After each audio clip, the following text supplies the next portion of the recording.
Namaste, Jai Hind, and welcome to this edition of The Right Stand. I'm Anand Narsimhan.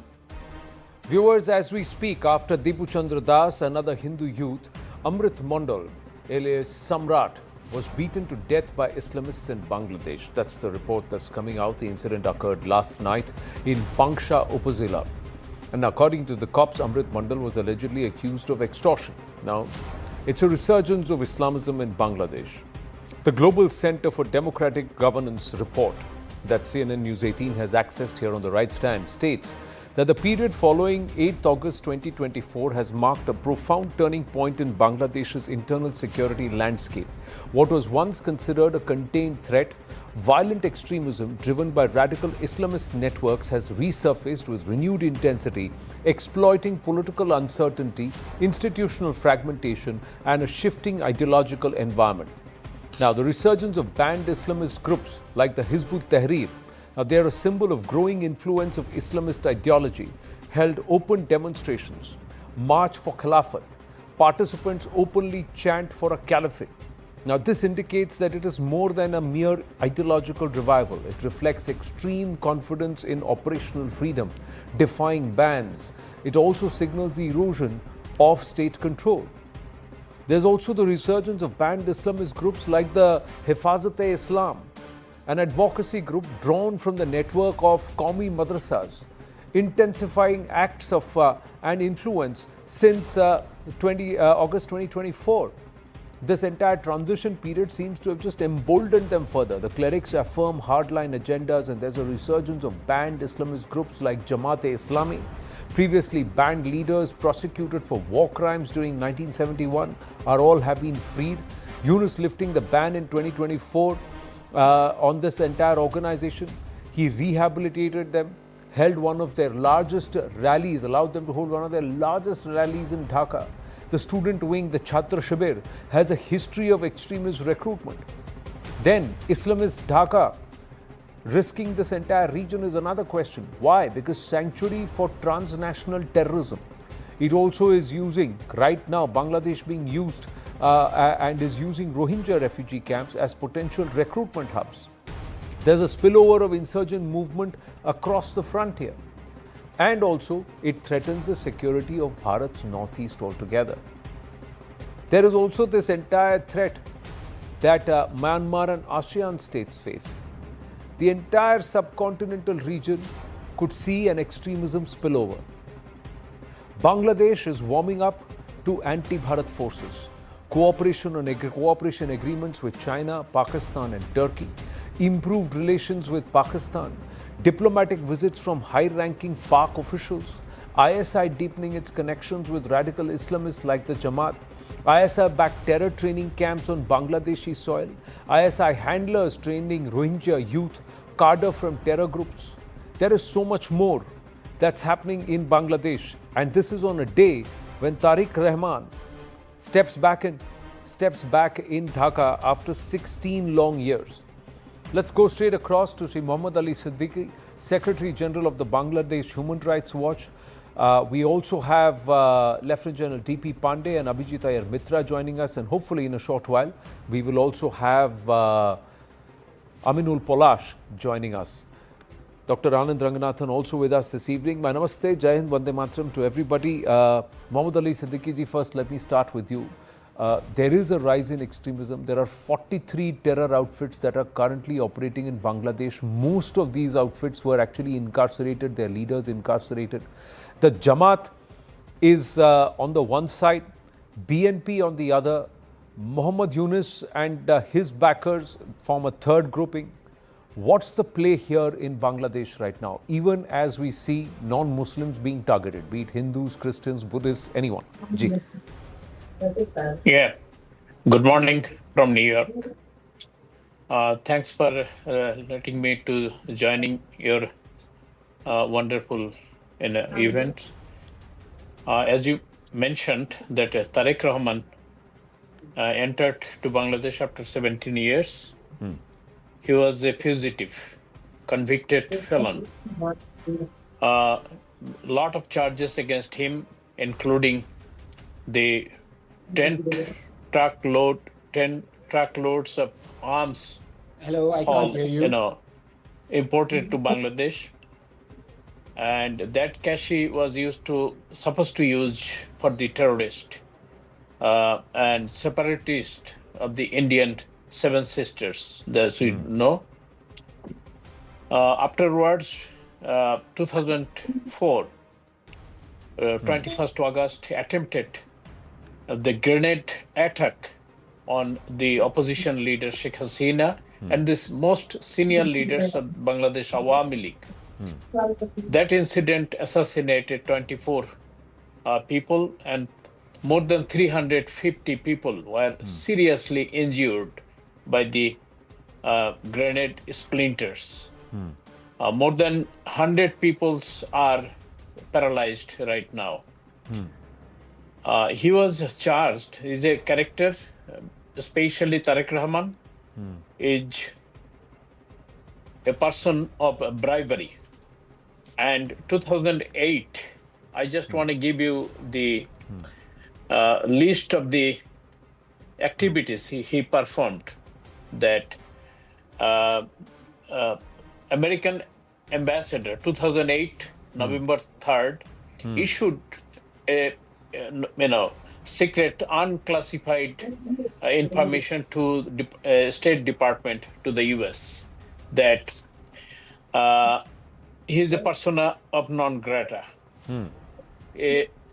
Tons of charges against him, especially Tarique Rahman was a character.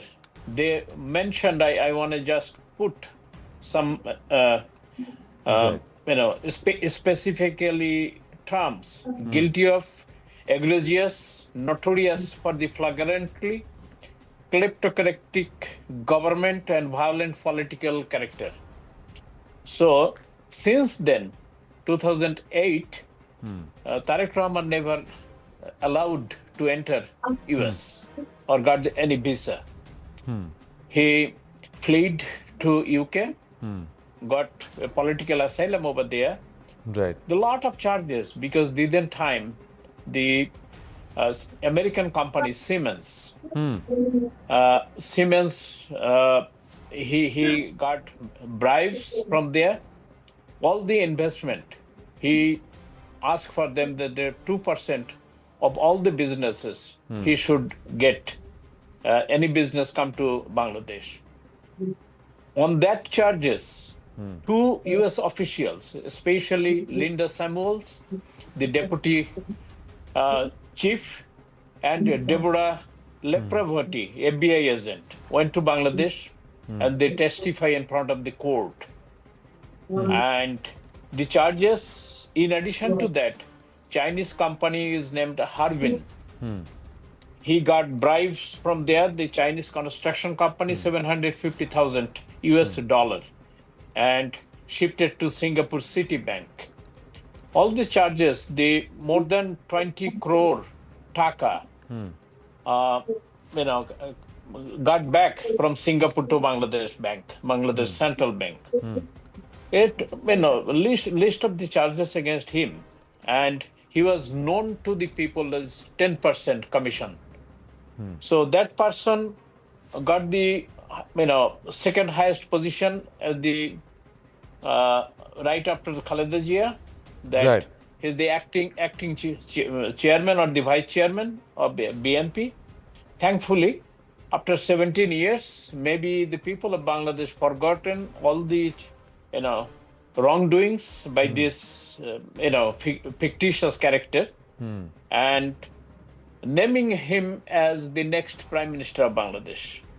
Whatever, I believe this person, Tarique Rahman, maybe learned a lot this 17 years, maybe modified mentally, that could have been changed his attitude or character.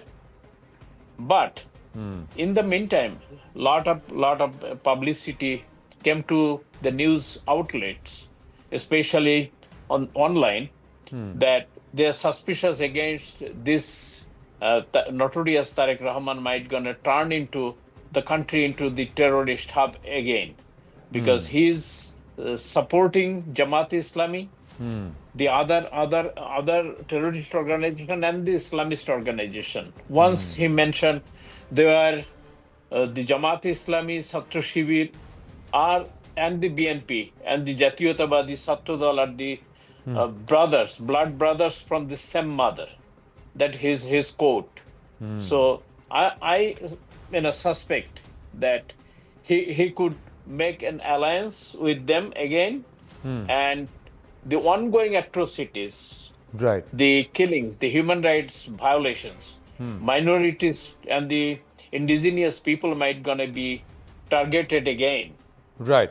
But we learned some information that the Indian government or the US government gave some condition with him able to return to Bangladesh. Hope Right. those conditions going to be applied on them, Right. and Bangladesh might going to be turned into a good direction, Right. hopefully. He has been a little effusive in praise, saying that Bangladesh has significantly changed since he's left. He praised the development and infrastructure, acknowledging the progress made under the Sheikh Hasina leadership. That's what he has done today after coming back to Dhaka after, like you said, 17 years. And public memory sometimes is very fickle. It fades very fast, and then they forget things about what certain leaders have done. And there is also a huge generational change. Aminul Polash is also with us. Before I bring across Abhijit Iyer Mitra, General Pandey and Anand Ranganathan, Aminul Polash, quickly, before we come to the Tarique Rahman and Jamaat aspect, want to understand this rise in extremism under the Yunus regime.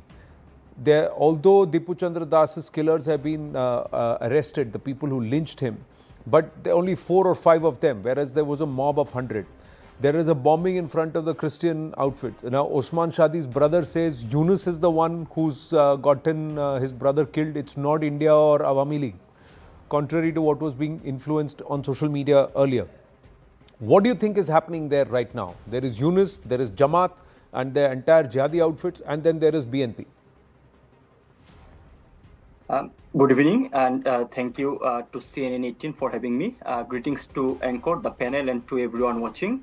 And obviously, happy Merry Christmas to all.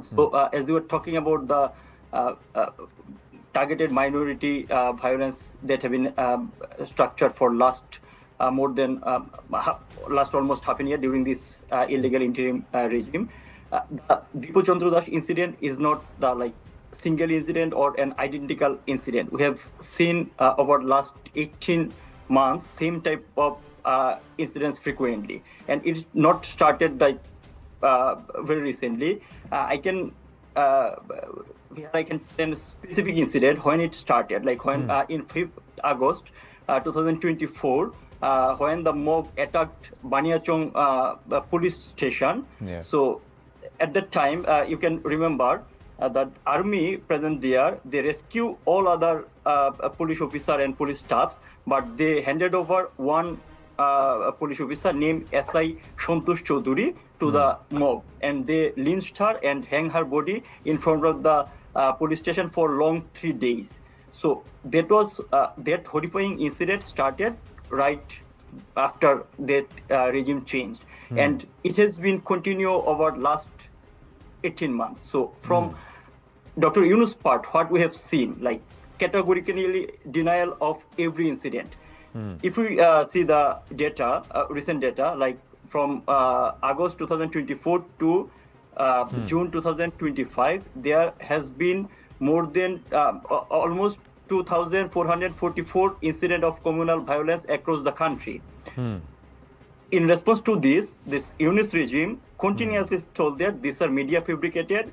To some extent, they also told that all are made by India media narrative or something like that. You have heard this. So this is actually the outcome of Dipu Chandra Das issue. As you said, we have seen that the people behind this, to some extent, behind this has been arrested 2 or 3 people, but only arresting 2 or 3 people, the situation in Bangladesh actually can't be described, because this situation of fear has been developed over 18 months.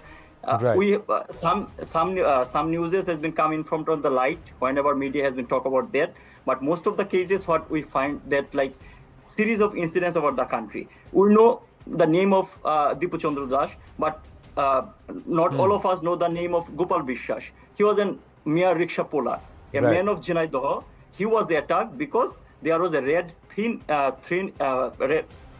thread in his hand, and the mob accused him being an Indian agent, raw agent, and he was brutally beaten and handed over to police. Like a people based on like having a red thread on his hand, he has been being identified as an Hindu. He's been being identified as an Indian agent. So this is the exact situation in Bangladesh, and obviously not only Yunus, the other active political stakeholder. We're talking about like currently about BNP, the BNP, Jamaat Islami, and all other fractions are either actively participated in this incident or being silent to support this incident. You know about the like our very recently Right. Prathamalu and Daily Star office has been attacked and burned, and the Mahfuz Anam, the renowned editor of Daily Star, has told that we are entered in the era of like murder. Forget about freedom of speech; it is matter of existence. So, Prathamalu and Daily Star, they are one of the like most Right. influential non-state actor in Bangladesh. When their editor are speaking like that, they actually indicate the real scenario of Bangladesh.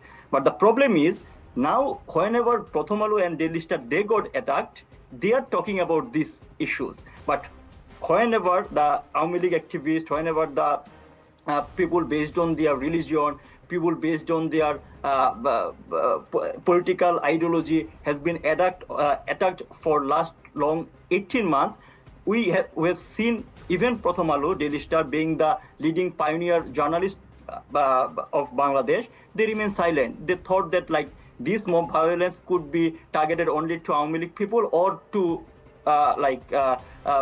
Hindu people very specifically. But we know that like it doesn't Right. end this way. After Right. 5th August, a huge number of terrorists, they are contained in the jail for long, has been Released. get bailed. You can name Joshimuddin Rahmani, you can name Harun Izhar, we can name Major Jia. We have seen them in the public arena speaking the fundamentalist speeches. They ignite the overall situation. So, and also the after 5th August, all the police station has been looted. Thousands of arms are currently in the hands of these terrorists. So, in a nutshell, Bangladesh in the verge of like being an I'm not saying being gonna- an not terrorist country, but the like is extremist country, and the current interim regime are the silent supporter, to some extent the promoter of this situation. No, you've outlined it brilliantly. I'm just going to request the team to pull out the chicken neck graphic that we put out the other day.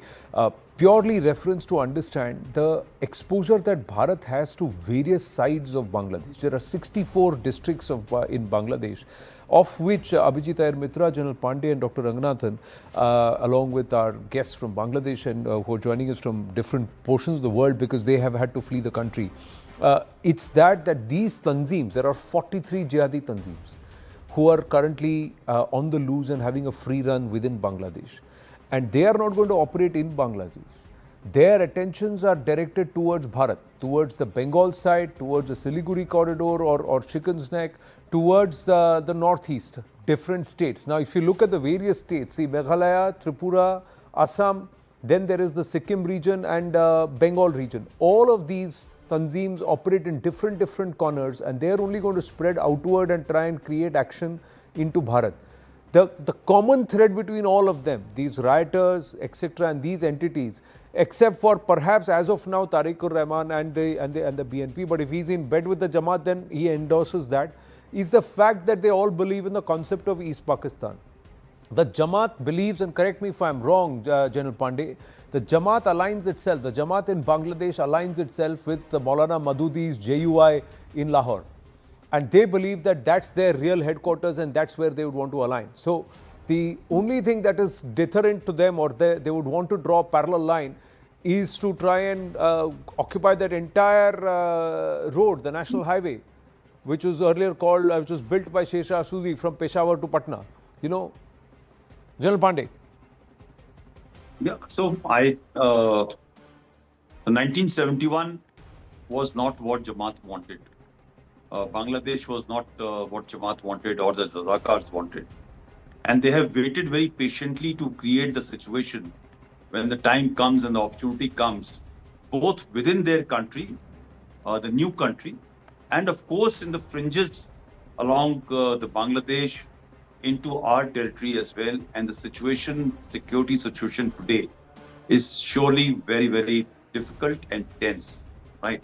So while they can have pipe dreams as of now, but their efforts, and you need to read there's a book by Sanjay Dixit, must read that book. What is the long-term strategy and how it is going to unfold? This is possibly one of the first few steps which are unfolding. But yes, before I come to the topic, I must just tell you that very beautifully, Aminul has said something, and how the media silence thought that they are not going to be touched. The Muslims of Bangladesh need to be worried from the Muslims of Bangladesh who are radical, who are extremist, and who will come looking for them. Because if Islam was the uh, solution for everything, Pakistan should have been a very, very peaceful country, and so would be other countries where the challenges are going on. Right. So today, I think the placing of Tariq as a new face for a regime change in Bangladesh, even if some caveats are laid down by the US that you need to control the situation. Today, the success has been tasted by the radicals, the violent extremists, and they are unlikely to be now leashed or they can be controlled. When you take out so many criminals, adding another one from outside and para dropping him or air dropping him will just add one more number. The only challenge is that will he like to use the tools which he has been using 17 years back and thereafter? Because please trust me that BNP is no friends of India. They're not even friends of the Bangladeshis, because eventually they have used Jamaat, Rajakars, Yeah. for pushing their own agenda. I'm not saying that I'm not for Awami League or anything, but I'm just looking at the socio criminal, radical, religious challenges which are coming in that region, Right. where 170 million people are boxed into a small, little confine of a geography, and you add a couple of more billions surrounding them into our own territory and add certain Rohingyas. The mix is very, very explosive and dangerous for us. Now you look at two plants, Asim Munir in the west, and you have possibly Tariq coming up as the plant of deep state plant in Bangladesh. Is this leverage against China or is this leverage against India is the issue which you have to think of. Yeah. Both have used, Tariq is known to use terrorism as a state tool, as a policy for applying it with the other country. And therefore, you'll have two countries. With Pakistan, we can manage, we understand Pakistan. But our country, and surely I'm very sure that very many people don't understand the challenges which Bangladesh gets to us in our neighborhood. Not only because we have unfenced borders, but we have got a large number of untraced Bangladeshis who are within our own country who can be willingly, unwillingly exploited on base of religion or blackmail to carry out activities within our own countries, Right. within our own country. So our own inimical agencies operating in Bangladesh through enablement of possible future dispensation or the present dispensation, maybe one small segment of threat, right? But the larger threat will come out that how these people are going to use Bangladeshis who are nested within our country, not for a few years, but as in your previous program, Yeah. the chief minister had brought out for many, many decades that which side their loyalty will lie. While they may be carrying the voter ID card, identification documents, they may have 40, 50 years within our country. Which side the loyalty will it be Bangladeshi loyalty or will it be related to religion is a matter of major concern. And I think we should start looking at very, very seriously. Yeah, and we already may have a lot of the wolf who will be hiding along with the sheep. Even if a large population may have come to Bharat because facing economic penury or looking at a better opportunity, and they would have, they would be residing here. There would be those who would have seeded themselves here. There are assessments which believe that the ISI, which is so active now in Dhaka, which has entrenched itself, may be activating the eastern side far more than the western side in the future, just to create more trouble for Bharat. And it will be all around, all the northeast and also towards the mainland, towards Bihar, Jharkhand and Bengal. So it's a possibility. Abhijit Iyer Mitra coming to you next along with Dr. Ranganathan. Just a quick addition to another intel assessment. Manoj Kumar Gupta getting us this, a quick read of Tarique Rahman's initial utterances. An internal intelligence note detailing strategic nuances behind the landmark speech delivered by Tarique Rahman upon his return to Dhaka has been exclusively accessed by CNN News 18, and we are divulging that here on The Right Stand. Now, according to the assessment, the acting chairman of the Bangladesh Nationalist Party, BNP, adopted a deliberately low temperature tone, marking a calculated departure from the party's traditional image as an agitation-driven force. And by eschewing direct confrontation, street mobilization and Islamist rhetoric, Tarique Rahman is reportedly attempting to rebrand the BNP as a responsible, governance-oriented national alternative ahead of the February general elections. And this is a message going across to the West. The note highlights that Rahman's repeated emphasis on peace, rule of law, protection of minorities was a carefully calibrated message designed for two audiences. While it sought to reassure the domestic populace, it was equally aimed at international stakeholders who have historically viewed the BNP with caution. Analysts suggest that this soft rebranding is intended to distance the party from its more turbulent past and project a vision of stability that aligns with democratic norms. Tarique Rahman claimed that Bangladesh has changed significantly since he left, and he praised the development and infrastructure, acknowledging the progress made under Sheikh Hasina's leadership. And this admission is significant as it comes from a leader who's often criticized the Sheikh Hasina government in the past and been a vocal critic and opposer of the Awami League. Meanwhile, the Jamaat-e-Islami's leadership is facing deep anxiety amid indications that a Bangladesh Nationalist Party majority government in Dhaka could permanently marginalize the Islamist Party. Now, this is another side of perspective to the assessment. Although there is a contrary version, I'll come to that in a bit. Now, according to Intel assessment note, as accessed by CNN News 18, sources close to Jamaat say the party fears it is rapidly losing its traditional leverage as a political kingmaker, with BNP's national vote share projected to cross 42 to 45% following the return of Tarique Rahman. This surge starkly contrasts with Jamaat-e-Islami's 8 to 10% core support base, largely concentrated in Sylhet and northern Rangpur, leaving the party increasingly exposed on the national stage. Let's take it back. There is this counter thought, Abhijit Iyer Mitra, which believes that the Jamaat is the one that's orchestrating it all. It will have an ally in government and a very softer, benign face in Tarique Rahman, while it will sit in the opposition. And it will control the functions both in the upper and the lower house. You look at the last few election results, and the majority that the Awami League got was so enormous. Now, let's assume that, these hooligans and thugs who subverted the elections last year in Bangladesh were correct, and the elections were rigged. What is the first thing you do when you get power? You call an election. Yeah. Why is it after 1.5 years they never called an election? They say they have to fix things because they realized after coming to power that all their nonsense about, Awami League not having the majority was all nonsense. And they realized that the people actually supported Awami League. Why did they support Awami League? Because you see, unlike Khalida Zia, who has never gotten over this, she blames India for killing her husband. She's never gotten over it. I'm hoping her son has gotten over it and will, engage in forward-looking politics and not the kind of destructive politics that his mother engaged in. Again, I might be wrong, and he might be just as bad or even worse than his mother. I honestly don't know. I think we give him the benefit of the doubt for now.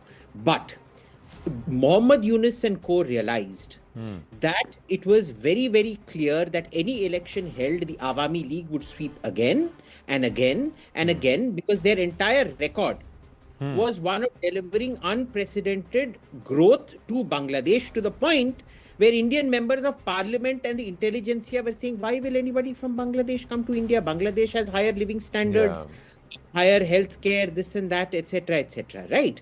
So that was her record. Now, we need to understand what is happening out here. The BNP is actually quite scared of the Jamaat because BNP used to do soft Islamism. The Jamaat does hard Islamism. The Jamaat are the leftover of the Razakars who supported the Pakistan army in raping and killing Bangladeshis in 1971. And you can tell, I mean, every one of them looks every bit the role. I mean, no Bollywood villain ever comes close to a Jamaat-e-Islami leader in terms of their villainy or their evil mindset and thought. But we need to understand what is happening now in Bangladesh. It is coordinated action by Muhammad Yunus and Jamaat. This is not something new. You have to understand, you know, when the Iranian Revolution happened, when Ayatollah Khomeini came to power, his greatest allies were the communists. And the communists were the first person he killed after he came to power. The greatest allies of the communists in Soviet Russia were in fact the Islamists of Central Asia. And the moment Lenin comes to power, he has them killed off. So this old alliance between these leftists, these NGO types, like Muhammad Yunus and the Jamaat-e-Islami is a very old thing. It is across geographies and continents and things like that.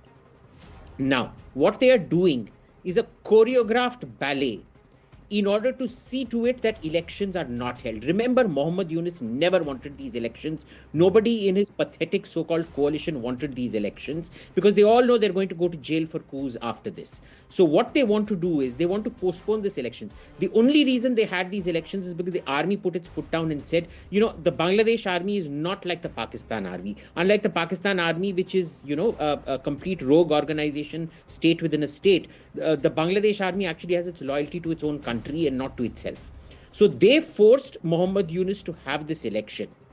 And mark my words, Anand, this is going to get a lot worse because the only plan that Muhammad Yunus has right now and the only route that Jamaat has right now to power is in fact not to help the BNP. It is in fact to not have elections and worsen the situation very, very, very significantly. Yeah. Now there's just another thought. We also need to remember that the army does not want a situation. See, they don't mind BNP versus Awami League. They didn't care as long as Jamaat was, you know, a minor middling third party. The problem when the Jamaat comes to power is it becomes army versus Islam, which is not an equation the army wants to get into.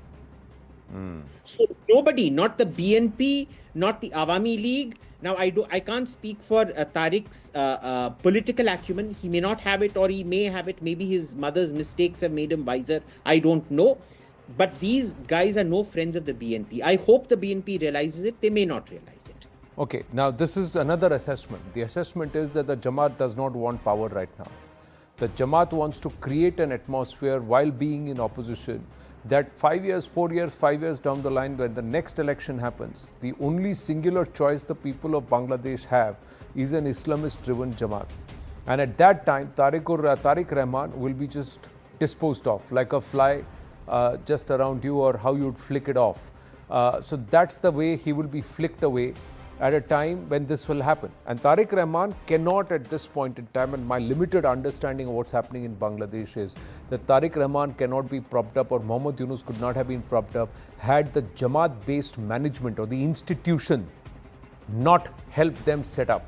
The Jamaat right now is part of every arm of management in more than about 45 to 50 districts. And Aminul Palash would know better, correct me if I'm wrong, that from the superintendents to the collectors to the people who are conducting administration, the Jamaat is embedded there. They manage everything in Bangladesh. Right or wrong, Aminul Palash? Absolutely right.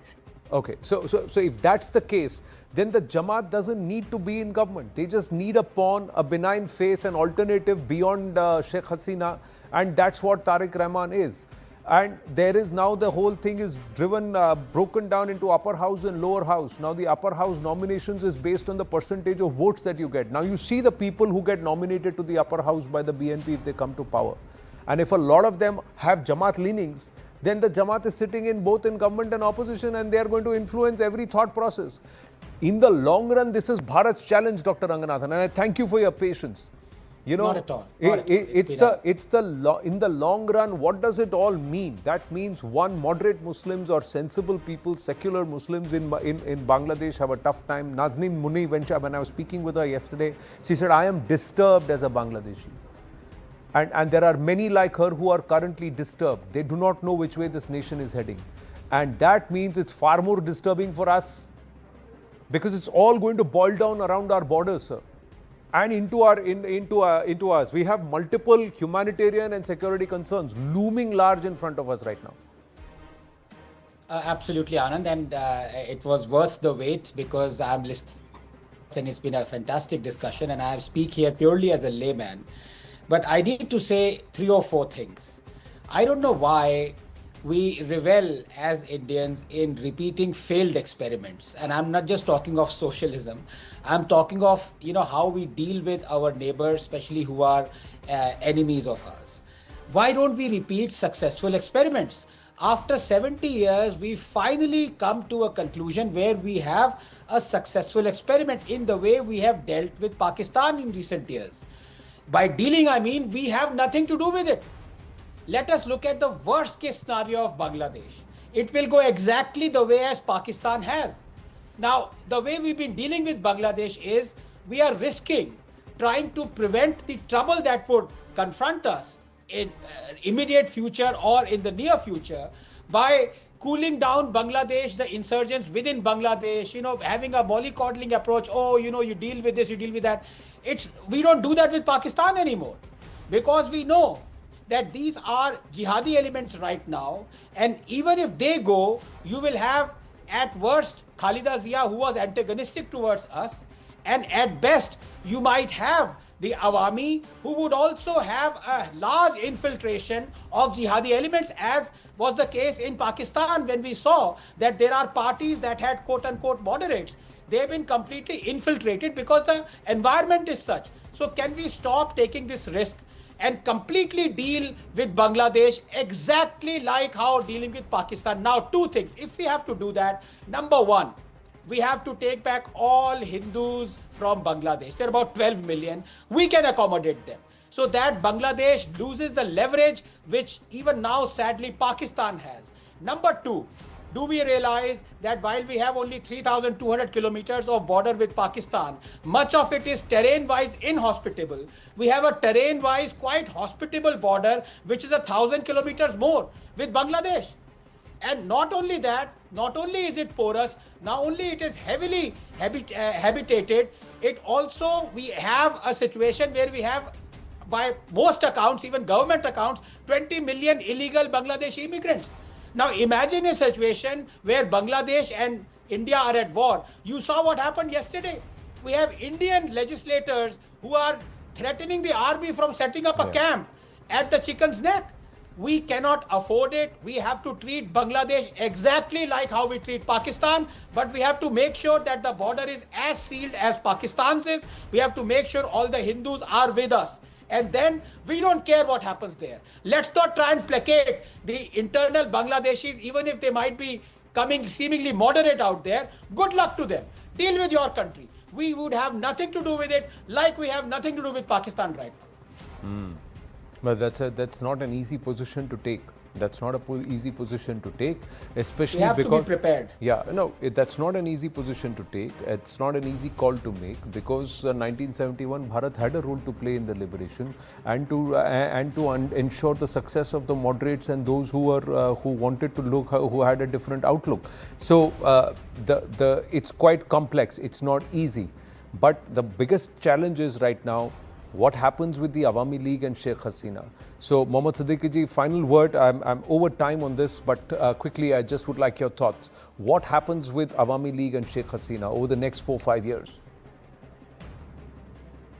I'm very much concerned about the Awami League's future, as Tarique Rahman arrived in Bangladesh as a convicted felon I mentioned earlier. The reality is that the American lawmakers, I think 7 of them, wrote 3 different letters to Muhammad Yunus, and one of the congressmen sent another letter to the Secretary of State, Marco Rubio, they are concerned that the ongoing atrocities in Bangladesh, the minorities, persecution, opposition leaders, non-existence, the democracy is in, exile kind of thing. There is no freedom of assembly, no freedom of press, Right. no freedom of religion, and the women's are vigorously abused and raped.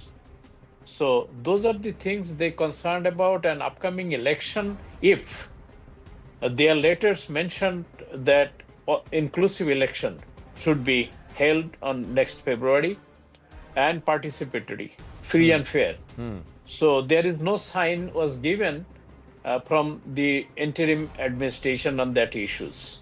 No, I think So they very clearly if- said today. I think there's been a utterance late last evening that Awami League stays banned. That's the response that's come so far. So that means the elections are not going to be free and fair in the true sense at this point. And somewhere, Sadiq Saab, I've run out of time, but the U.S. State Department and its intelligence wing, the CIA, seem to be at divergence with respect to Bangladesh. And that's going to be a concern. I'll pause there and we'll take this forward and we'll continue to keep Bangladesh on focus.